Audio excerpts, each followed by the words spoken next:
एक ब्राह्मण परिवार जिसमें एक व्यक्ति अपनी पत्नी और बेटी के साथ रहता था। 3 सदस्यों का ब्राह्मण परिवार बहुत ही गरीब था। जैसे जैसे समय चल रहा था और समय के साथ उसकी बेटी में सभी स्त्रीयोचित गुणों के विकास के साथ ही उम्र भी बढ़ती जा रही थी। उसकी बेटी संस्कारी और गुणवान होने के साथ दिखने में भी बहुत सुंदर थी। अब समय आ गया था कि उसके विवाह का, लेकिन परिवार अपनी गरीबी के कारण उसका विवाह करने में समर्थ नहीं था। फिर एक बार जब उस व्यक्ति के घर में एक साधु का आगमन हुआ, साधु ने उस कन्या के द्वारा किए गए सेवा भाव से बहुत आकर्षित होने के साथ ही बहुत प्रसन्न भी हुए। उन्होंने उस कन्या को आशीर्वाद दिया और उसकी आयु लंबी हो, और इसके साथ यह भी कहा कि इस कन्या के हाथ में विवाह होने की रेखा नहीं दिख रही है। साधु के ऐसा कहने पर उस ब्राह्मण व्यक्ति की पत्नी ने इसका निवारण पूछा, जिसके कारण इसके हाथ में विवाह की योग रेखा बन पाए। ऐसा कहने पर साधु ने कुछ समय के लिए विचार किया और बाद में अपनी अंतर्दृष्टि से ध्यान किया और बताया कि यहाँ से कुछ ही दूरी पर एक गाँव स्थित है, जहाँ पर धोबिन जाति की सोना नाम की एक महिला अपने बेटे और बहू के साथ रहती है। यह महिला संस्कार संपन्न, आचार विचार के साथ ही पति परायण है। यह कन्या यदि उस धोबिन की सेवा करे और वह महिला इसकी शादी में अपने मांग का सिंदूर लगा दे, उसके बाद इस कन्या का विवाह हो तो इस कन्या का वैधव्य योग मिट सकता है। साधु के इतना कहने ही धोबिन कहीं पर आती जाती नहीं है। ब्राह्मण की पत्नी ने यह बात अपनी बेटी को बताई।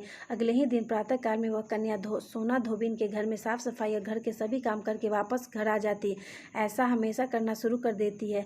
एक दिन सोना धोबिन अपनी बहू से कहती है कि तुम तो घर के सभी काम सुबह जल्दी कर देती हो और इसका पता भी नहीं चलने देती हो। सोना धोबिन का यह सवाल सुनकर वह जवाब देती है, मैंने तो सोचा कि माँ जी सुबह आप ही जल्दी उठकर स्वयं काम कर देती हो, मैं तो हमेशा देर से ही उठती हूँ। दोनों ने इसका पता लगाने के लिए कि ऐसा कौन है जो सभी काम करके चली जाती है, दोनों ने उस पर निगरानी रखने लगी। एक दिन जब धोबी ने देखा कि एक कन्या है जो मुंह अंधेरे में आकर घर के सभी काम करके वहां से चली जाती है, जब वह कन्या जाने लगती है तो धोबिन उसके पैरों में गिरकर पूछती है कि आप कौन है और आप छुपकर मेरे घर की चाकरी क्यों कर रही हैं। धोबिन के प्रश्न का उत्तर देने के लिए उस कन्या ने उस धोबिन को पूरी बात बताई।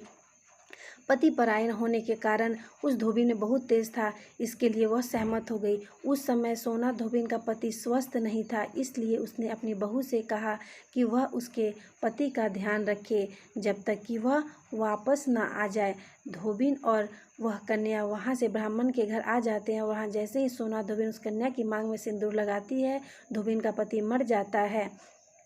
जब इस बात का पता धोबिन को चलता है तो वह जल लिए बिना ही वहां से यह सोचकर निकल जाती है कि रास्ते में कहीं भी जहां उसे पीपल का पेड़ मिलेगा वह पेड़ को भंवरी देकर और परिक्रमा देकर ही जल को ग्रहण करेगी। वह सोमवती अमावस्या का दिन था। पुए पकवान जो कि उसे उस ब्राह्मण के घर से मिले थे, उसकी जगह पर उसने ईंट के टुकड़ों से 108 बार भौरी और 108 बार पीपल के पेड़ की परिक्रमा देकर जल को ग्रहण किया।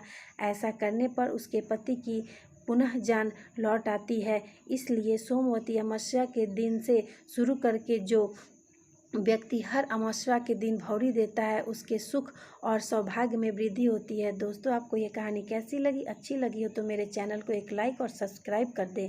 धन्यवाद।